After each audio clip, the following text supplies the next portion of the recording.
Good morning all of you. हमारे YouTube channel geography junction में आपका एक बार फिर हार्दिक स्वागत है।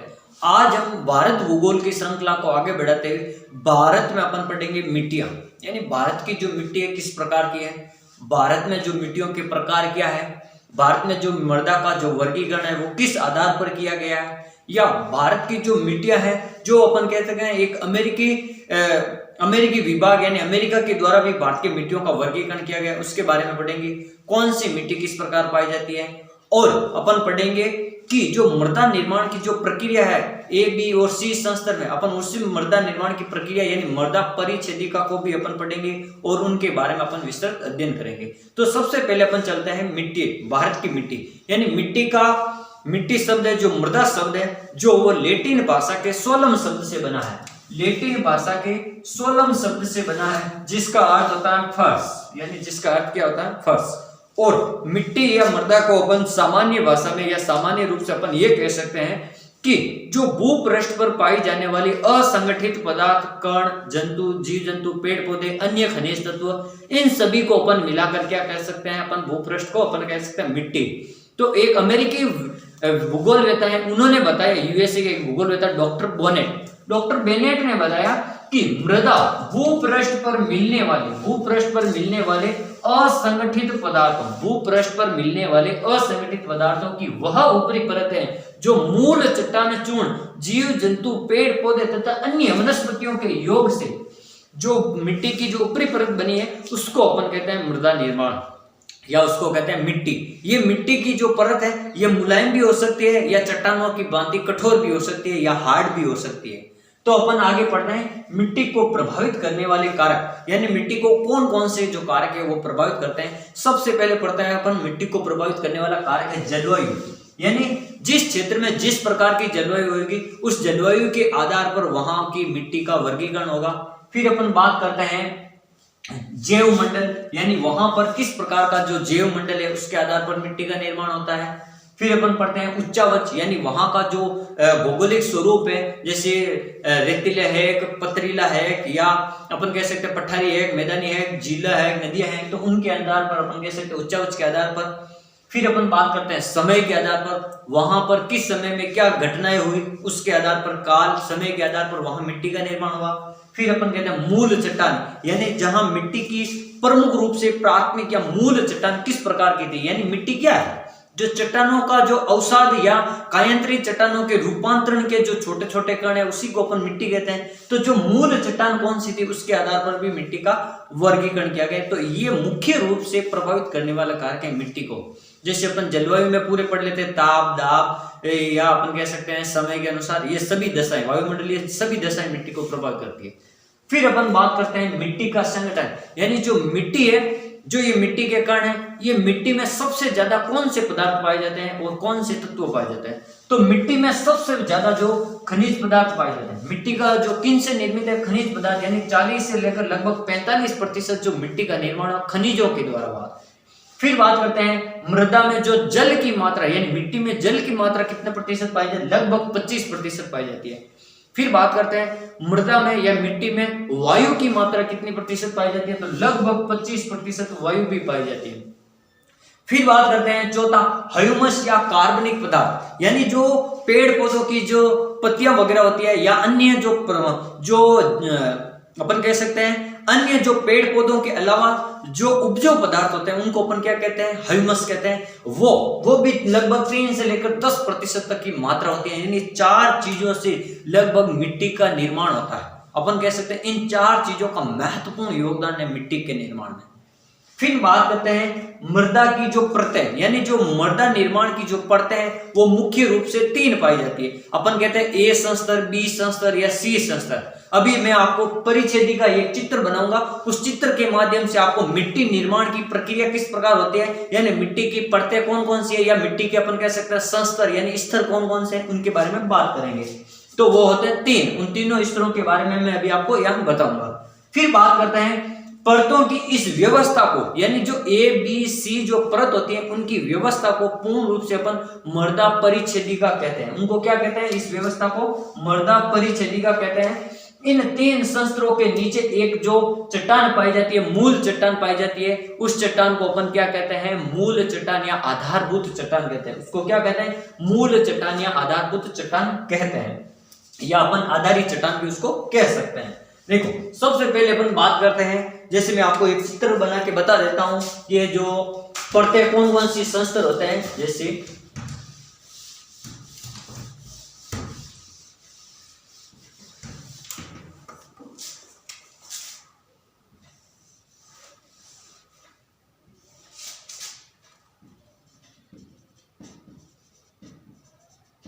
ये हो गई मूल चट्टान या आधार चट्टान आपकी सबसे नीचे वाली।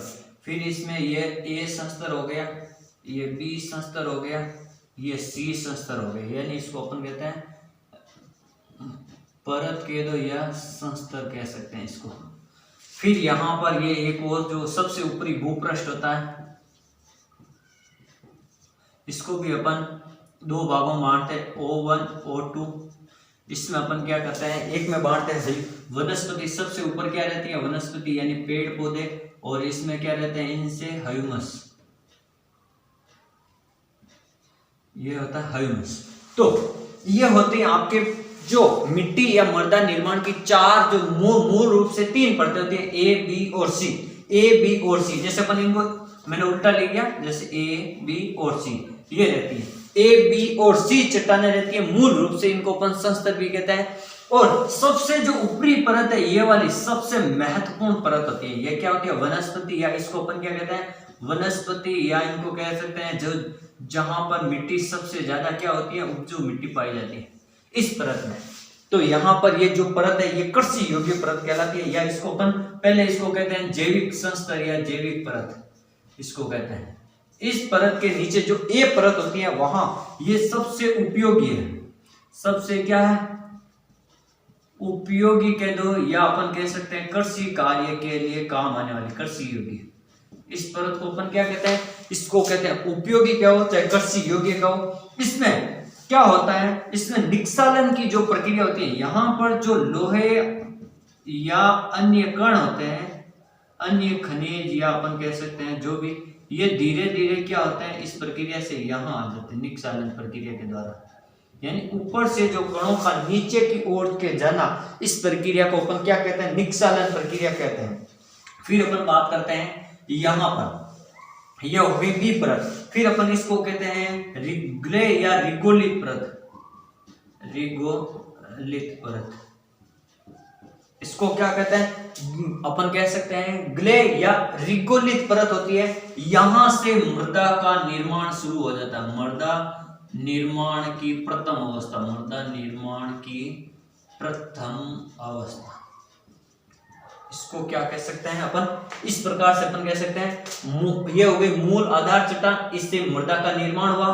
फिर यहां से कोई उपजाऊ पदार्थ है तो पेड़ पौधे क्या करेंगे इसको ऊपर की ओर लेके जाएंगे, या यहां से जैसे अपन ये भी कह सकते हैं कि जैसे नमक होता है, नमक, तो नमक में अपन केशिका कर्षण एक प्रक्रिया काम लेते हैं, केशिका कर्षण, उस विधि से अपन नमक का निर्माण। तो यहाँ से जो अनउपजाऊ पदार्थ होते हैं या जो अपन को मिट्टी पर सफेद परत दिखती है, वो सफेद परत होती है ना, वो यहाँ से इससे जो खनिज पदार्थ होते हैं उनको मिट्टी के धरातल के ऊपर वहां पर प्रदर्शित करती है केशिका कर्षण विधि से। यहाँ से ये इधर से जो तत्व है या जो जाते हैं वो यहाँ प्रथम अवस्था में आ जाते हैं, और जो जमीन की प्रथम अवस्था में होते हैं वो नीचे की ओर जाते हैं। जैसे अपन ने यहाँ पर खाद डाला पेड़ पौधों में, तो जो खाद है वो नीचे की ओर जाएगा और फिर वो कृषि योग्य बनेगा, वो उस प्रक्रिया को कहते हैं निक्षालन। और अनुपयोगी जो पदार्थ होते हैं लोहे वगैरह वो ऊपर ही रहते हैं, और जो उपयोगी पदार्थ होते हैं वो जल के साथ घुलकर नीचे की ओर जाते हैं निक्षालन प्रक्रिया द्वारा।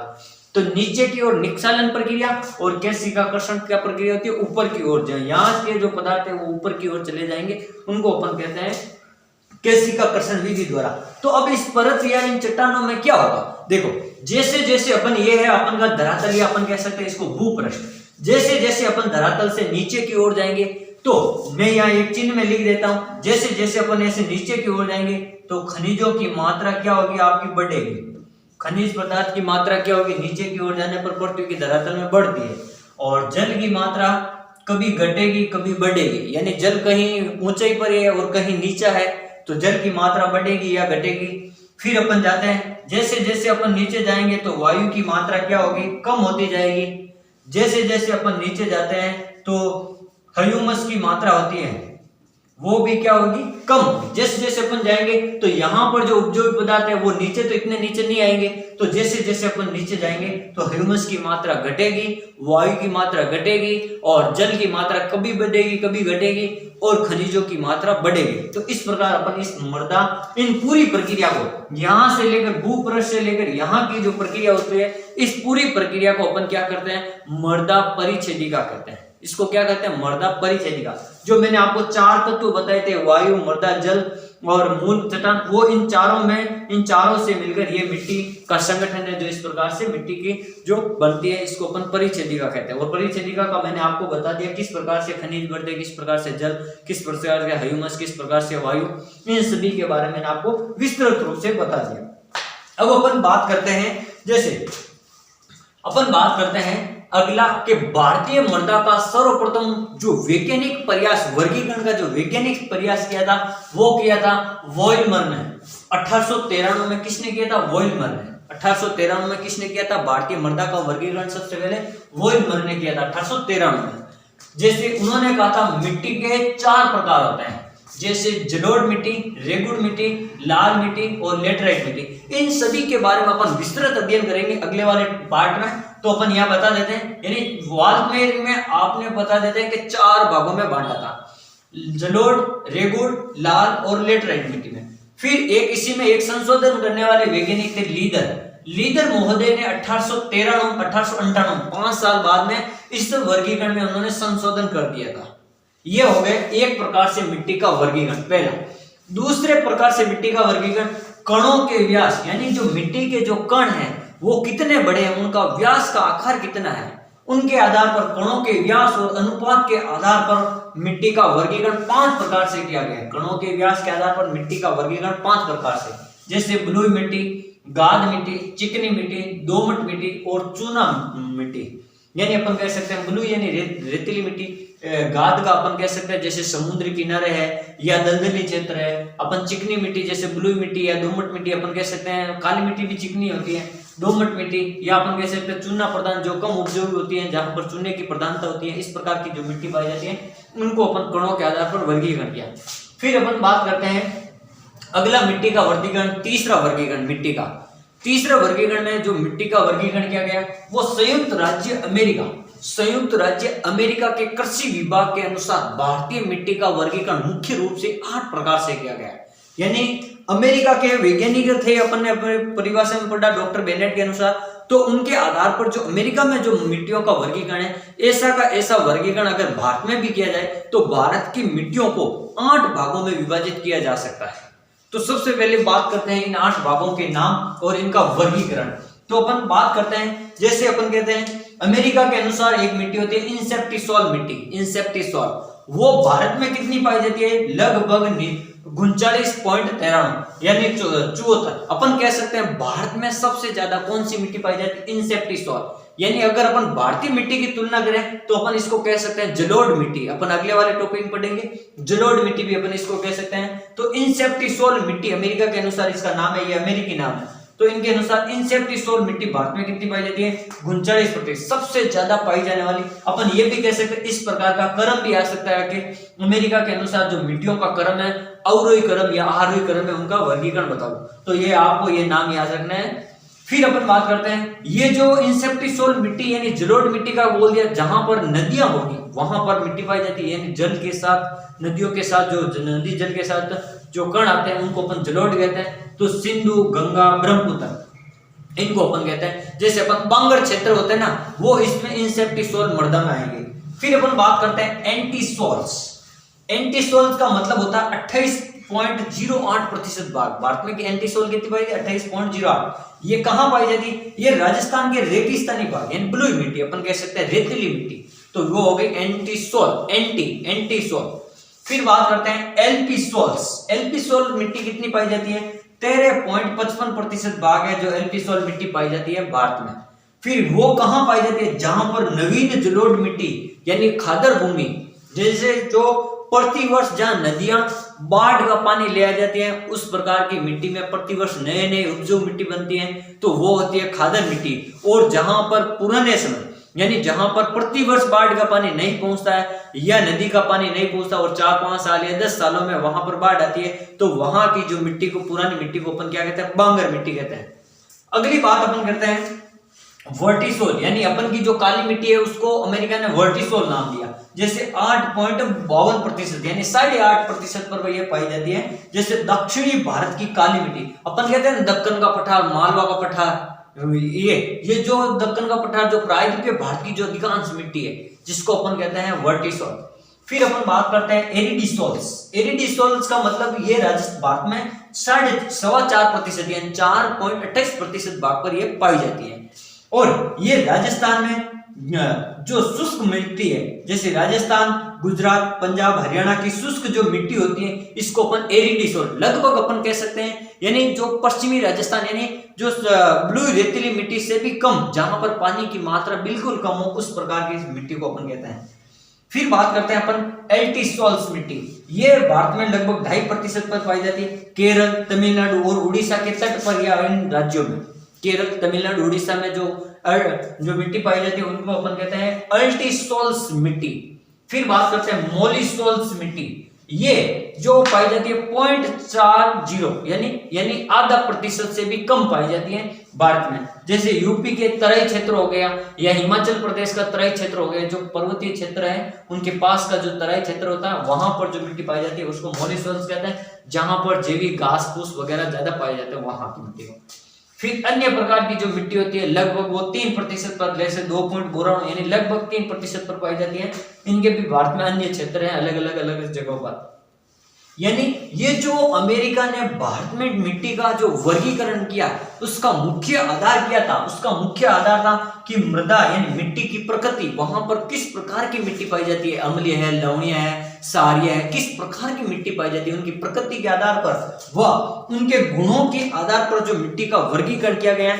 इस प्रकार जो मिट्टी का वर्गीकरण किया गया, तो उन्हों के आधार पर अमेरिका ने 8 भागों में बांटा था, और 8 भागों के नाम मैंने आपको बता दी अमेरिका के अनुसार, और वो भी क्रम के अनुसार। आपको ये ध्यान रखना कौन सी मिट्टी सबसे ज्यादा, जो कंपटीशन एग्जाम की तैयारी करते हैं उनको सबको ये याद रखना है कि जो क्रम कौन सा है, इनका अवरोही क्रम पूछ सकते हैं या आरोही क्रम पूछ सकते हैं, तो दोनों क्रम आपको ध्यान रखना है, और ये अमेरिका के अनुसार है, ठीक है। और भारत में सबसे पहले किसने किया था, तो ये याद रखना वॉलमर ने 1893 में मिट्टी को, और कितने भागों में बांटा, 4 भागों में।